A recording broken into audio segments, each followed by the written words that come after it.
Reddit by Reddit recap. What's the sluttiest thing you've ever done? Was the boy toy for two Balinese women. They met me at a bar, brought me around the island with their driver, stayed at hotels. They just said I had to duck them when they said so. This went on for 4 days. I once got a BJ in the back of my parents' car while my parents were driving. The girl was pretending to be asleep on my lap. Met a girl on Tinder. We went to the mall together. Within a few minutes, we were in her car next to a rather busy car dealership ducking each other's brains out. Dealership workers definitely saw. Nearly every other time we had sex, we were in her car on public property. A girl I'd never met in person before texted me wanna bang at 2:30 AM right after I got home from a party. I took an Uber to her place. I discovered she looked nothing like her pictures. We ducked anyway because I was drunk, and I took an Uber back. I was gone for a total of 47 minutes. The worst part was when she asked me if it was worth dinner as I was leaving. I thought she was joking, so I just laughed. She looked at the floor and said, "Oh, never mind." I didn't think so anyway in the most dejected voice. I felt really bad about that. I ducked a guy I had met an hour prior in a small supply closet at a bar in NYC. The door didn't close all the way, and at one point, a busboy was walking up the stairs to go to the rooftop, and he caught us. We frantically were pulling our pants up, apologizing, and he just chuckled and told us to finish. We did not finish. I was at a bar when a girl sat next to me and asked if I wanted to make out. I said yes, partly helped by all the shots downed earlier. Ended up having a threesome with her and her ex in a bedroom upstairs. Only learned their names the day after. The guy ended up becoming my boss a few weeks later. Swiped right onto 100 girls and only matched with a bot. Been there. Deleted Tinder. Reinstalled Tinder at a later date. Been there again. Met a guy at a party. Went back to his place. We started having sex and he suddenly started crying and talking about his ex. He locked himself in the bathroom. His roommate shows up a minute later and I duck him instead, before going back to the party.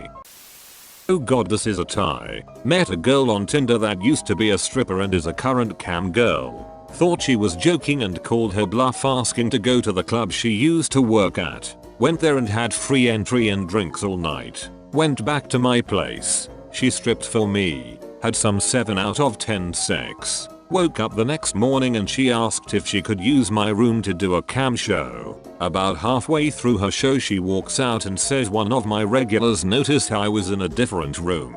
I told him I was at a guy's house and he just paid me $100 for you to duck me. I obliged and she gave me $50 of it.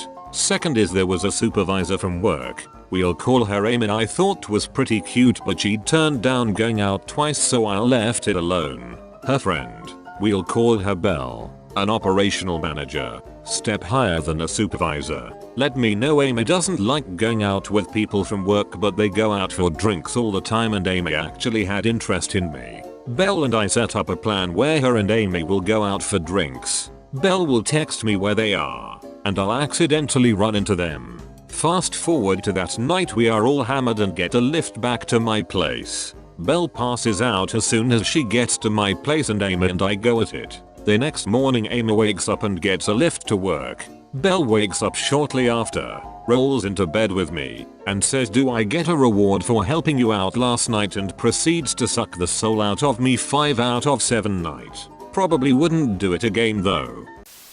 I had sex with 2 different girls the same night by telling one I had to work at 9 and told the other I got off work at 9.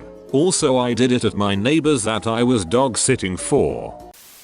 Some girl offered to blow me if I bought her cookies from McDonald's. Got a $1.07 BJ that night. I felt pretty grimy after that.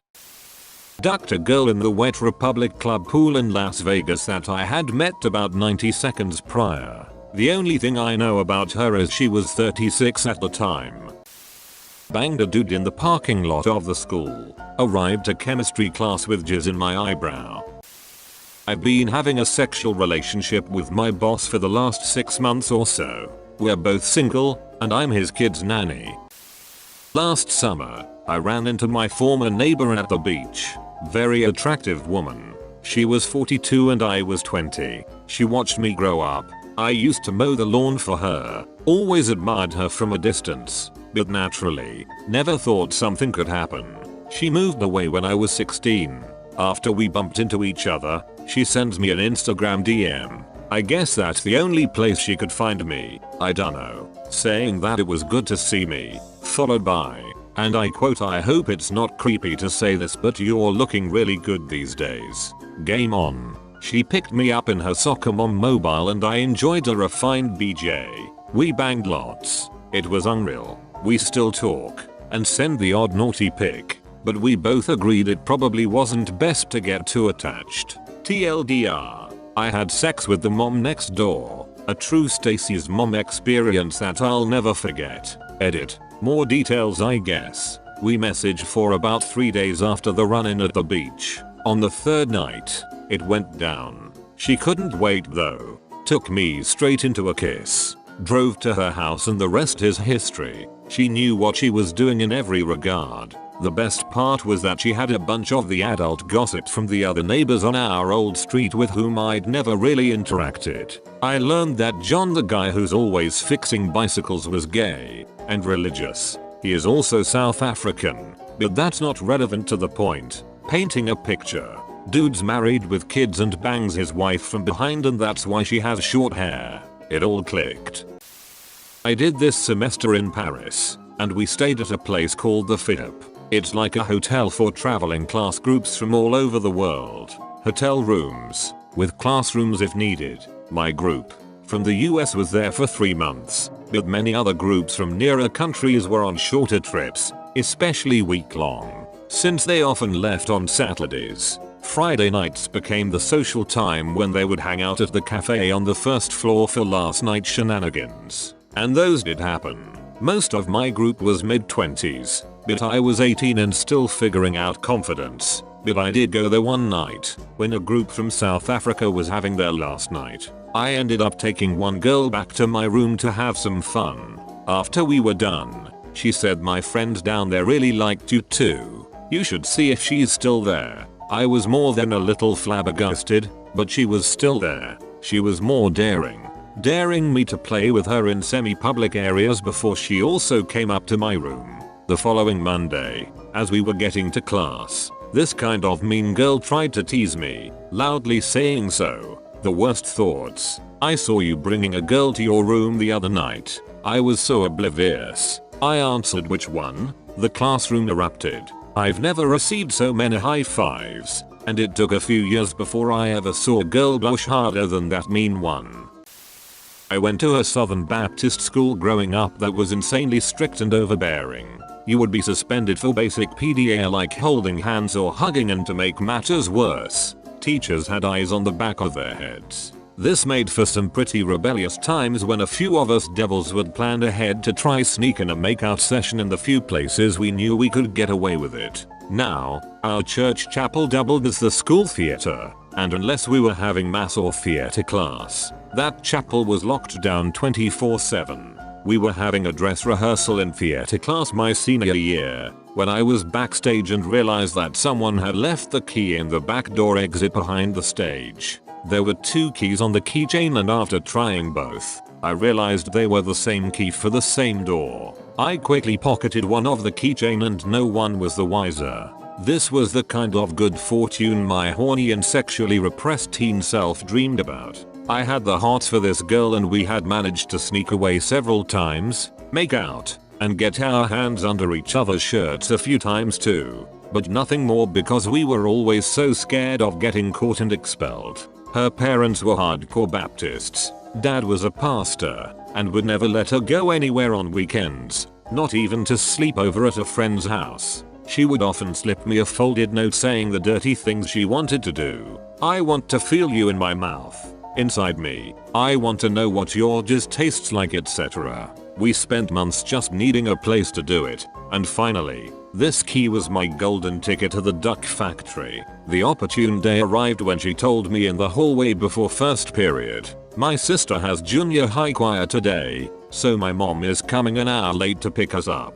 You need to get out of study hall last period and meet me behind the chapel. I made up an excuse to the dear old librarian hall monitor that I needed to do work in the computer lab since I was behind on a project. The kind Christian lady let me go easily. Bless her. I casually walked across the campus and made sure to not be spotted heading behind the chapel. Sure enough, she was there waiting for me and we snuck in and locked the door. We both lost our virginity that day inside that holy place, and for 30 minutes we quietly ducked our frustrations goodbye. We felt like normal, happy kids in each other's arms in that dim-lit church. I will never forget the sluttiest thing I have ever heard in all 32 years of my life as she whispered in my ear, "God's watching us. I want you to duck the Jesus out of me." We never did get caught, and if there was a God watching, I'm pretty sure he's the one that left the key in the door for me that day.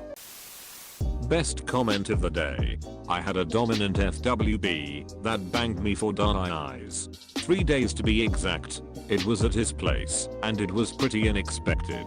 He even woken me up one of the mornings by shoving his D inside me suddenly. He went to work during the day though, so while he was at work, I showered to make sure I was ready for him when he came back from work. He did unexpected rounds when we were watching movies. It was so amazing.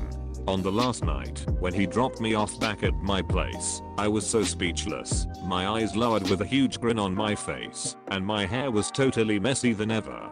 All them rounds we done left me sore for a whole month. I love how the soreness reminded me of it happening and made me blush and giggle too.